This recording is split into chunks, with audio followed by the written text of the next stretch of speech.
The real fruit of original sin. What do you think of when you think of the fruit of the tree of knowledge? You probably think of an apple. Or if you have read the story in the book of Genesis, you know there's no mention of an apple, but there was a tree of knowledge of good and evil that had fruit that God told Adam and Eve not to eat. But they did eat of it, and that act of disobedience has become known as the original sin. The reason this is important is almost lost today because so many opinions exist about it on so many levels. It is actually a central theme of the Bible, both Old and New Testaments. It is the reason Christ was crucified. But most people think of it as part of a myth of an angry God that no one takes seriously anymore, especially not the Catholic Church. I'm going to reframe here this story of original sin. I'm not going to say anything you haven't heard before, but once you hear this, you can't unhear it.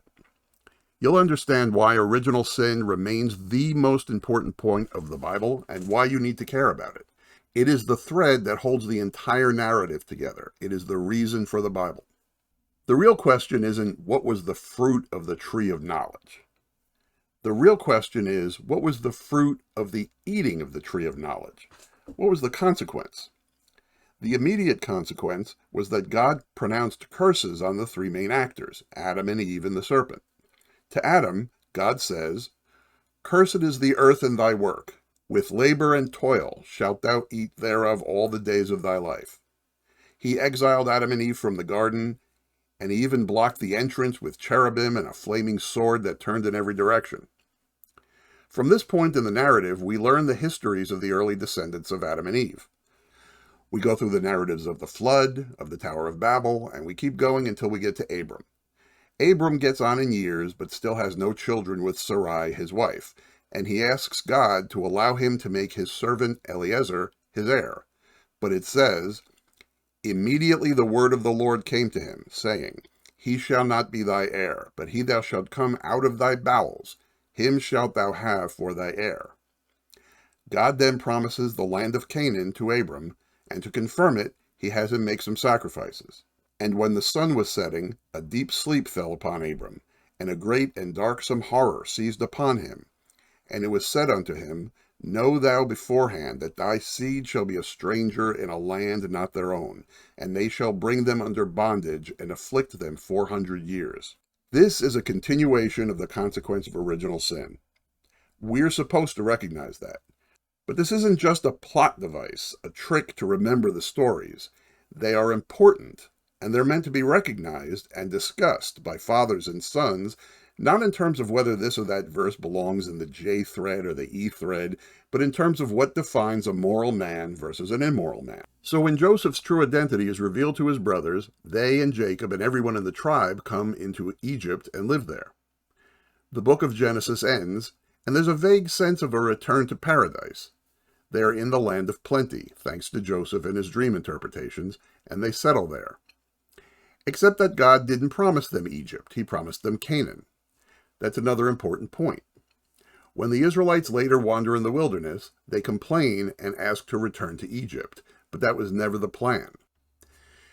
When God told Abraham that his descendants would be slaves in a foreign land, that must have seemed harsh, but he reveals some of his reasons.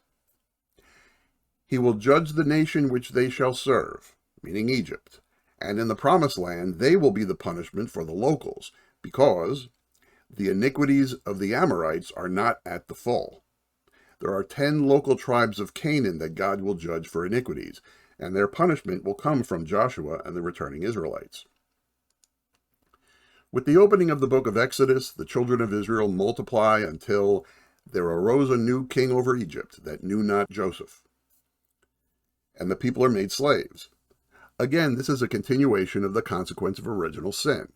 At the fullness of time, Moses comes along, and God battles the will of Pharaoh until the 10th plague, the death of the firstborn. The Israelites are saved from this plague by killing the lamb of the Passover and putting his blood on the mantle of their doors. This is again the consequence of that original sin. God doesn't make things easy. They have to kill the lamb and put the blood on the mantle in order to be saved. They're not saved by simply being Israelites. They get the information on how to be saved, so they have an advantage over the Egyptians, but it's not automatic. It's the same in the Catholic Church. You have to go to Mass. You have to confess. You have to participate in the sacraments. Just saying you believe is not enough. Jesus said, "Not everyone that saith to me, Lord, Lord, shall enter into the kingdom of heaven, but he that doth the will of my Father who is in heaven, he shall enter into the kingdom of heaven." So the Israelites eat the Passover meal, a type of communion.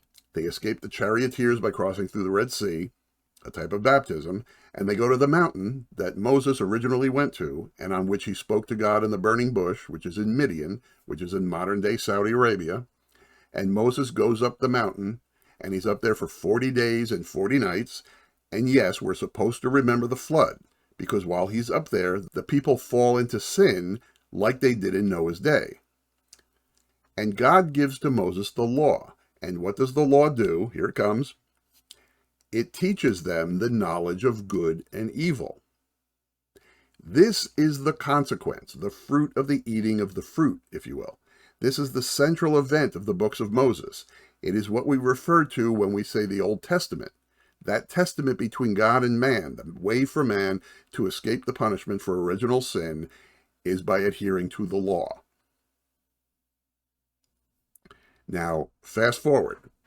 In the New Testament, Christ says, "Do not think that I am come to destroy the law or the prophets. I am not come to destroy, but to fulfill." Right there, we know that we cannot eschew the doctrine of original sin without denying the law, and therefore Christ. I don't think I need to go through all the reasons why the Last Supper and the Passion of Christ are prefigured in the Passover and the Exodus from Egypt. Those two historical events are completely bound together. Christ also fulfills other things in the narratives of the law. He carries the wood for his immolation up the mount, like Isaac. His head is bound with thorns, like the ram that substitutes for Isaac. Like Joseph, he has his garment torn from him. He goes into the pit, or hell. He is sold for coins. Piece by piece, the puzzle is put together, and the full picture is that of Jesus Christ.